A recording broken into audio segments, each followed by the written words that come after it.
रहीम अस्सलाम वालेकुम अज़ीज़ नाज़रीन व सामीन। आज एक मरतबा फिर आप सबके सामने हाजिर हूँ और आज का मेरा टॉपिक साइबर क्राइम्स के मुतल्लिक है। वैसे तो साइबर क्राइम में बहुत ज़्यादा क्राइम जितने भी आपके इलेक्ट्रॉनिक डिवाइसेस के ज़रिए या सोशल मीडिया के ज़रिए जो क्राइम कोई भी कमिट किया जाएगा, खा उसमें किसी के कोई ऐसी ऑब्सीन पिक्चर्स अपलोड करना, किसी की वीडियो अपलोड करना, किसी को शेयर करना, किसी को अदरवाइज किसी भी हवाले से ब्लैकमेल करना, किसी को एब्यूज करना, तो वो सारे उसमें क्राइम्स आते हैं। और ये FIA के अंडर फेडरल इन्वेस्टिगेशन एजेंसी इसको डील करती है और वहाँ पे साइबर क्राइम यूनिट बना हुआ है और बाकायदा हर इलाके में जिस तरह हमारा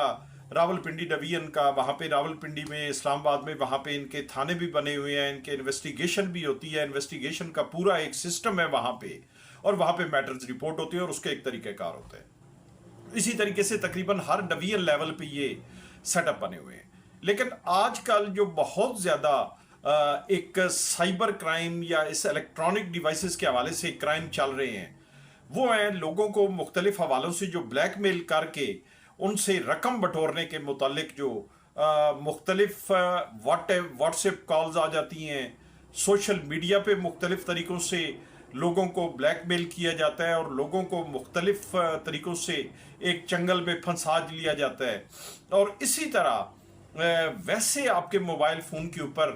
कॉल्स आ जाती हैं, जिस तरह आजकल बहुत ज़्यादा एक ट्रेंड चला हुआ है कि कॉल आएगी और आपकी फैमिली के किसी भी बंदे का नाम, उसकी वल्दियत बता के कहा जाएगा, स्पेशली जवान बच्चों के मुतालिक कि फ़लाँ आपका क्या लगता है। आगे से बंदा परेशानी के आलम में कहता है कि वो तो मेरा बेटा है, भांजा है, भतीजा है, तो वो फिर आगे से कहा जाता है जी कि वो तो इस वक्त फ़लाँ थाने में है, मैं फ़लाँ थाने से फ़लाँ बंदा बोल रहा हूँ और वो फ़लाँ किसी एक गलत किस्म की एक्टिविटी में है और पकड़ा गया है, तो फौरी तौर पर आप हमारे साथ रब्ता करके आप हमें इतने पैसे दें ताकि उसको वहाँ से रिलीज़ किया जा सके। फिर साथ ही इसी किस्म की मिलती जुलती किसी बच्चे के रोने की आवाज़ सुनाई देगी, बात भी बाज़ औक़ात करवाई जाती है। और वालिदैन क्योंकि सादा होते हैं या जो बता फ़ोन सुन रहा होता है वो इन चीज़ों से ज़्यादा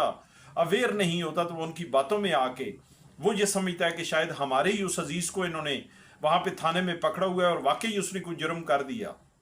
तो लोग अपने लाखों रुपयों से महरूम हो जाते हैं और उनकी ब्लैकमेलिंग में आ जाते हैं। तो फर्स्ट ऑफ ऑल तो इसके मुतालिक मैं आपको बताऊंगा कि अगर ऐसी कभी भी कोई सूरत हाल हो तो 101% वो झूठी कॉल्स होती हैं।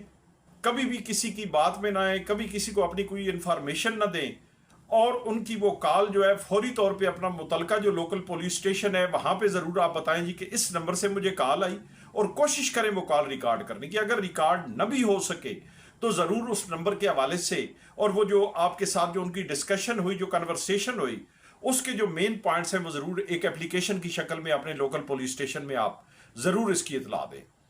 और कभी भी ऐसी किसी भी कॉल पे अदरवाइज कान न धरें, उनकी बातों में ना आए। इसी तरीके से आजकल एक बहुत ज़्यादा ट्रेंड चल रहा है कि आपके व्हाट्सएप जो आपका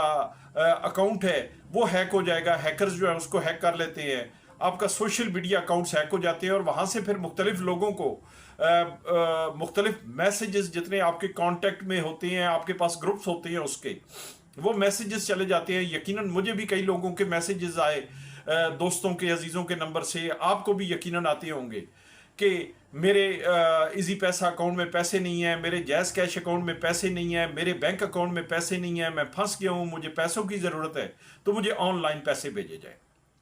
कभी भी किसी की बात, बेशक अगर आपके ज़हन में ये भी आए कि आपका वो अजीज़ वाकई आपसे पैसे मांग रहा है, तो पहले उसको कॉल करके आप उससे कन्फर्म करें। अगर वो कन्फर्म करे और अगर आपने पैसे भेजने हैं तो तब उसको भेजें। लेकिन अंधेरे में रह के और ब्लाइंडली कभी भी कोई पैसे 1 रुपया भी ना भेजें। अगर आपने भेजे तो यकीनन वो आप देखें कि आपके साथ बहुत बड़ा फ्रॉड हो रहा है। इसी तरीके से आजकल क्या होता है कि आपको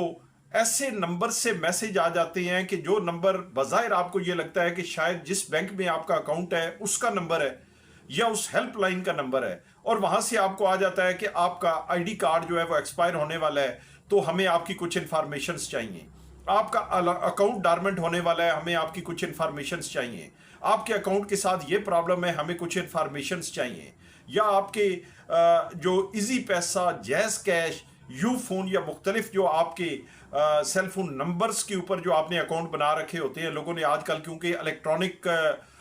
बैंकिंग है आपकी, पूरी दुनिया के साथ आप लिंक्ड होते हैं, तो उसके मुतालिक आपको आ जाता है कि हम आपको ये मैसेज एक आया है और उसके ऊपर एक OTP, वन टाइम पासवर्ड, एक नंबर आया है, तो वो काइंडली आप बताएं, क्योंकि हम उस इदारा से बोल रहे हैं, तो आपकी वेलफेयर में हम ये करना चाहते हैं, हम आपके अकाउंट को अपडेट करना चाहते हैं, आपकी अमाउंट के साथ इंटरेस्ट लग जाएगा या ये। तो कभी भी आप बिल्कुल किसी के साथ कोई ऐसा नंबर शेयर ना करें, यकीनन वो फ्रॉड है और आजकल बहुत बड़े ये फ्रॉड हो रहे हैं और लोगों के अकाउंट से, बैंक अकाउंट से इस तरीके से पैसे निकलवा लिए जाते हैं। कभी किसी को अपना ID कार्ड नंबर शेयर ना करें, कभी किसी को अपने ID कार्ड की कॉपी शेयर ना करें, कभी बगैर उस बैंक में जाके या मुतलका ऑफिस में जाके तस्दीक किए बगैर कभी अपनी कोई इंफॉर्मेशन, स्पेशली इलेक्ट्रॉनिक मीडियाज के ऊपर या अपने सेल फोन नंबर के ऊपर, मोबाइल फोन के ऊपर आप कभी किसी को न दें, न शेयर करें। अगर आप शेयर करेंगे तो यकीनन वो बहुत बड़ा एक नुकसान आप उठा सकते हैं और आप अपनी उस रकम से महरूम हो सकते हैं। तो खुदारा इन चीज़ों से बचें। मेरा ये मैसेज जितना हो सकता है आगे शेयर करें ज़्यादा से ज़्यादा, क्योंकि आजकल प्रॉब्लम ये है कि मेरे जैसे बेशुमार लोग जो हैं वो इन इलेक्ट्रॉनिक मीडियाज़ की गहराइयों को नहीं जानते, इन मोबाइल फ़ोन्स की ज़्यादा डिटेल। हम लोग तो मोबाइल फ़ोन पे कॉल सुन लेते हैं, कर लेते हैं, थोड़ा बहुत हम चला लेते हैं। नौजवान नस्ल जो अब नए जो आ रहे हैं बच्चे, वो यकीनन, क्योंकि अब इसका इलेक्ट्रॉनिक मीडिया का दौर है और कंप्यूटर साइंसेस वगैरह और आर्टिफिशियल इंटेलिजेंस वगैरह उस एजुकेशन में बच्चे जा रहे हैं, तो यकीनन वो इन चीज़ों से आशना हो रहे हैं, इन चीज़ों की गहराई में वो जा रहे हैं। लेकिन बेशुमार हमारे वो लोग कि जो सादा लोग हैं, तो उनको इस किस्म के लोग जो है वो हर वक्त लूटने के चक्कर में है। अगर खुदा न खास्ता किसी के साथ ऐसा कोई वाकया हो जाता है तो फिर आपको चाहिए कि फौरी तौर पे एक तो पुलिस में उसकी रिपोर्ट करें, मुकम्मल उसकी डिटेल दें, या साइबर क्राइम डिपार्टमेंट में जाके वहाँ पे बाकायदा आप उसकी डिटेल दें। लेकिन इन सारी चीज़ों से बचने के लिए, बजाय इसके कि आप अपनी रकम से भी महरूम हो जाएं, फिर आप दफ्तरों के चक्कर लगाते रहें, तो जो आपको मैंने गुजारिशात की उन पर ज़रूर अमल करें। मेरा ये मैसेज ज़्यादा से ज़्यादा कन्वे करें। बेशुमार मसाइल, बेशुमार ऐसे वारदातें, इस किस्म के वकूए आपके इर्द गिर्द हो रहे हैं, इनसे बचें। और इसके साथ साथ एक और मैं आपको बताता चलूं कि कभी अगर कोई आपको मैसेज आता है कि आपका इनाम निकल आया, आपकी गाड़ी निकल आई,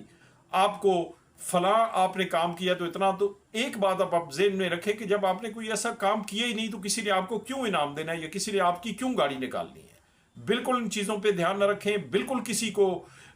इजी पैसा के ज़रिए रकम इस लिहाज से न भेजें। बिल्कुल किसी को कोई ऐसा आप अपलोड न करवा के दें। अगर आप करवाएंगे तो यकीनन वो आपका नुकसान हो जाएगा, आपकी रकम लुट जाएगी। तो आज का मेरा मैसेज इसी हवाले से था। बहुत शुक्रिया। अल्लाह तबारक व तआला आपका हामी और नासिर व अल्लाह।